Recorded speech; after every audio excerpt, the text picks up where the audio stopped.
Originally, sir, ang may-ari nito ay si Don Francisco at Doña Balbina Castro. Kaya pinangalan tong Casa Balbina. Tsaka kinip lang nila, hindi nila pinagalaw, ano? Grabe, simpleng-simple, very elegant, napakalinis, napaka-organized ng bahay, ng kitchen.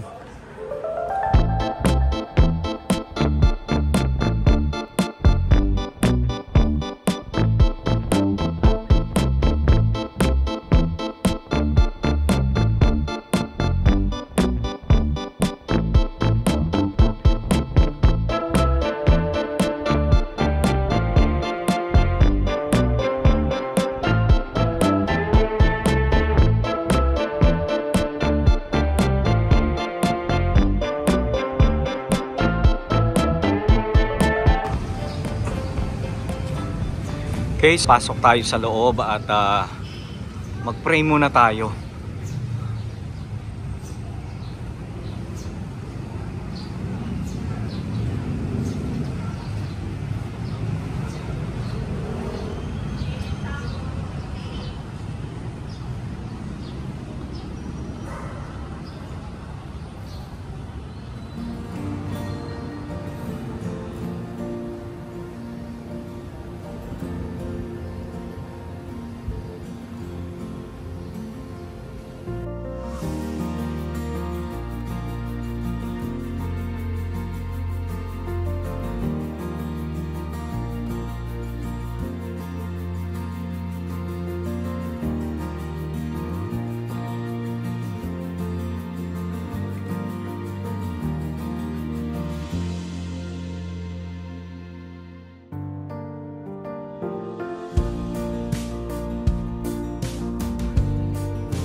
Casa Balbina. So meron siyang ano rito, may nakasulat. Ayan o. So itinayo ang Casa Balbina 1910. So kasama natin si Mr. Nino. Hello Mr. Nino. Magandang tanghali po sa inyo. Magandang tanghali, Sir Ferns. Welcome po sa Casa Balbina sa Taal, Pulilan, Bulacan. Tuloy po kayo. It was restored last 2007. Originally, sir, ang may-ari nito ay si Don Francisco at Doña Balbina Castro. Kaya pinangalan tong Casa Balbina kay Doña Balbina Castro. And then nagkaroon sila ng 3 anak, pero ang nagstay na lang dito sa Taal si Don Jose Castro. Tapos ngayon, 3rd generation ay nag-stay dito si Ma'am Maria Teresa Castro Lopez and then si Ma'am Marilu Roa. Bali, 8 sila magkakapatid, kaya lang yung 6 nasa abroad. Advanced place to, sir, mga 10 years ago, sir. Dinevelop yung likod. Dati kasi may swimming pool sa likod. Okay. Ngayon, dahil, inayos yung garden. So, tapos nagkaroon ng maliit na pavilion doon. Saka namin in-open sa public para sa mga events place, birthday, kasal. Normally, dito kadalasan kasal, di kaya debut eh. Sa napansin ko kasi maganda itong place para sa isang garden wedding. Oo nga, alfresco, sir. Alfresco, sir. Meron talaga nag-i-stay dito para ma-maintain yung ancestral house ng mga Castro. Wow, yun talaga yung importante, sir, na kailangan laging may nakatira sa bahay. Sa mga bahay, Kaya malinis pa rin. Oo nga eh. Buong bahay, pati buong bakuran. Ito, bali, mayroon tungkulang 1 hektaryang property. Oh, laki, lawak. Tapos tingin ko ito yung pinakamalaking beranda ng old house dito sa Pulilan. Pasok tayo, sir. Antesala o Sala Mayor. Yan. Ito si Don. Nakakatuwa naman. Ito si Don Jose C. Castro. Ito po siya. Parang bata niya dito, sir. Oo. Ang binatilyo pa siya dyan,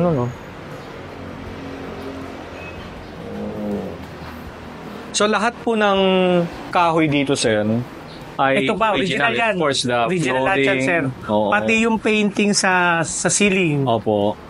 Yan ang matindi dyan, yung mga ukit-ukit. Oo nga, no. Ito, original to, sir, oh. O hindi na? Original yan, sir. Lumang piano pa rin. Tumutunog pa rin, kaya lang di ako marunong. Gumagana pa rin. Gumagana pa rin, yes, sir. Oh, I see. Ito yung magkakapatid na anak ni Don Ceci Castro. So, ilan sila? 1, 2, 3, 4, 5. Walo sila magkakapatid. 2 lalaki, 6 na babae. Oh, so most of them Kaya karamihan sa kanila, sir, nasa Amerika. Sa Amerika. 2 lang yun nandito sa Pilipinas, si Ma'am Marilu, tapos si Ma'am Tess. Oh, so 2 na lang sila. At least may naiwan na mag-aalaga ng Pero once a year, umuwi sila ng Pilipinas. Oo. Every death anniversary ng parent nila. Oh, kaya ano yan, sir? Anong Month ng November. Okay. Galing, oh. May ganun pa pala sa taas, oh. Kapis na bintana. Kapis na may parang louver na pasukan ng hangin, sir, no? Wow. And lahat ng mga kagamitan dito, sir, sa taas is gamit pa rin nila ito. Yes, sir. Oo. Ito pa rin. Wow. Ganda. Diba? Tsaka gusto ko rin yung ganito, yung konti lang yung gamit. Galing na ito, oh. Gamit talaga nila ito. Yan ba? Yes, sir. Wow. Diba? Sulihiya. And of course, ang tinatawag na ambassador's chair. Diba? Pag umuwi sila dito, nag-opisina si ma'am, pag mini-meet niya yung mga tenant. Si Ma'am Tess. Pag umuwi si Ma'am siya dito, Tess, okay. dito niya mini-meet yung mga tao niya. Mga tao niya. Oo nga, Silipin mo isang kwarto, sir, tara. Oo. So, ito yung isang kwarto. Wow, look at the kama, oh. Grabe. Ang nipis, pero ngayon, palakihan na. No, sir, no? Tsaka palakihan ng kama, pero iisa ka lang. Yung mga ganito, ngayon, sa panahon natin, pang isang tao lang yun. Pero noong araw, pang dalawa. Sir, no? Oh. So, nangyayari ang event, sir, dito sa Casa Balbina, Yes, sa sir. garden. Sa garden, pero sir. itong loob ng bahay, Hindi namin pinagagamit to. so kahit photoshoot lang, mga ganon. Pwede sa baba hanggang lang, balkonahe. Okay, Pero doon sa na loob doon lang. hindi eh. Okay. Siyempre, iniwasan nyo din yung inaalagaan nyo rin. Kasi usually, kapag may mga ganyang shoot, may mga malalaking equipments. Pero minsan nagamit na to for a movie, sir. Eh. Oo. Way back, mga 3 years ago. Hindi dito nangyayari yung event. Hindi. Ayan. Tapos ito, sir, galing, oh. Mural. Original yan, sir, no? Yes, sir. At saka kinip lang nila, hindi nila pinagalaw, ano? Nice. Bibihira ako makakita ng ganito, yung ceiling may ganyan. Tapos, so ilang kwarto nandito? 1, 3, sir. 3, oo. Tapos sa baba meron din yung para sa katiwala. Mga caretaker po, no?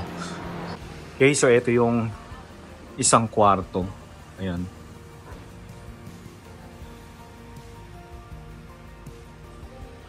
Hindi na tayo papasok kasi dito nag-i-stay yung one of the owner.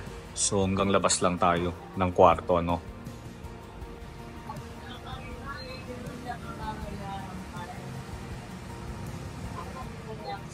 Okay, so ngayon naman diretso tayo sa kanilang kitchen.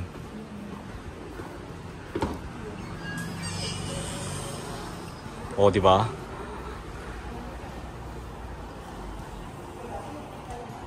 Grabe, simpleng-simple pero very elegant. Napakalinis. Napaka-organized ng bahay, ng kitchen. And eto, banggirahan, ay may niluluto pa sila dito. 'Di ba, mga kaitsubero? Kita nyo kung gaano ka ayos ng bahay. Simple lang pero may dating, ano?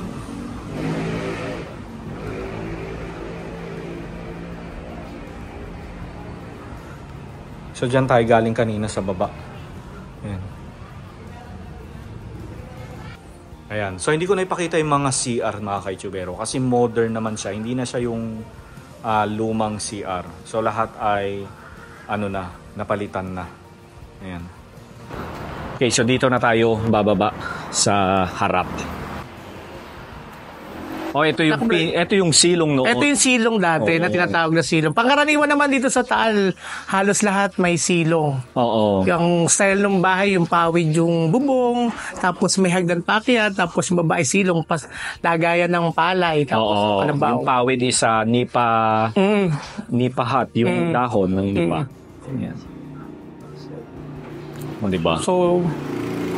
So kapag mga silong talaga, usually dito lang nilalagay yung mga ani nila. Ani, palayaw. Ang karaniwan. Oo nga, so lahat ng CR pala rito, modern na siya, hindi na siya. Yun yung medyo modern dito yung CR. Yung CR na sa May shower, merong flash, ganun. Wala si Leo.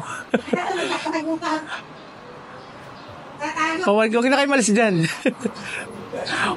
Pakilala ko kayo sa namamahala dito. Yung mga angels. Yung mga namamahala dito. Pag gusto nyo pumasyal at mag-inquire. Tingin. Yung mga angels. Ito si Leo. Hello. Ano pa ka naman, te? Joy po. Si Joy. Si Maylin, oh. Saglit. Yung mga Ito si Maylin nagluluto. Tignan natin kung ano mamaya kakain na. Anong niluluto mo, madam? Si Maylin.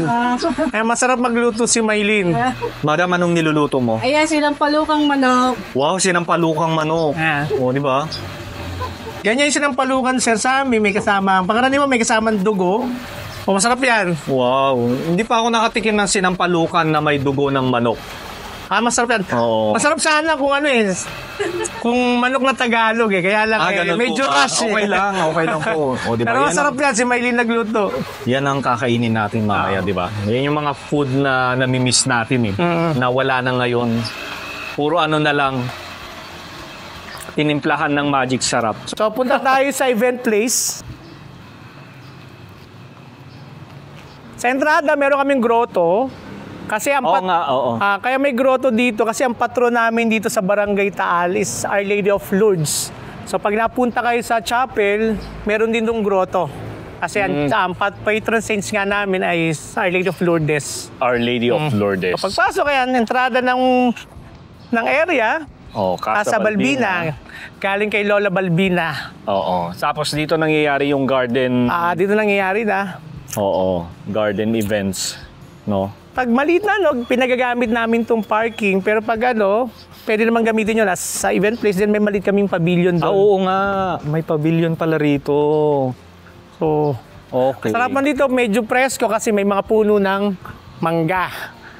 Oo nga. Maganda nga dito mag-event. Especially ang mga event naman sa gabi, sir. Hindi naman during the day, di ba? Hapon. Mga around 4. Ang lawak pala, sir, ano? Hanggang dun ba to sa dulo, sir? Yes, sir. Kulang 1 hektarya to, sir. Grabe. At least meron silang ganito. If Dito, ever kasi kapag kasing mga ganitong alfresco, kailangan din ng may lilim, may silong, sir, no?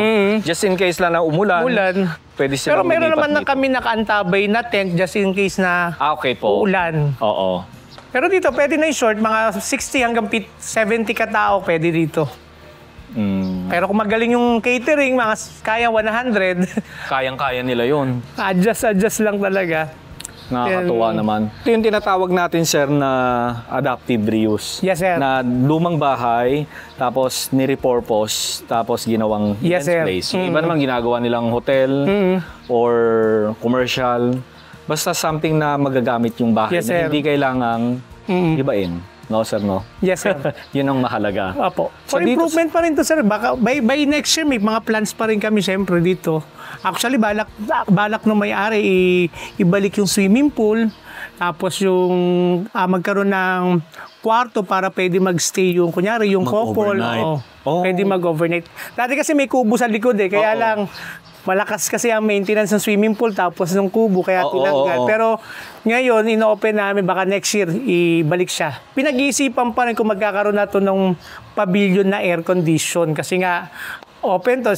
Siyempre, minsan nagkakaproblema, lalo pag summer. Ang gusto nila yung air condition. So, hopefully, ito yung swimming pool dati, sir. Saan po, sir? Ito, this one. Ito yung pambata, yung bilog. Ito yung medyo malalim. Ay, oo nga. May- No, ito yung pambata kasi pabilog siya. Bata to. Tapos ito naman Ito yung malalim. Ito 5 feet. pang-adult. Ito 4 feet pala. Doon nasa 20 feet doon eh. May diving board doon dati. Oo.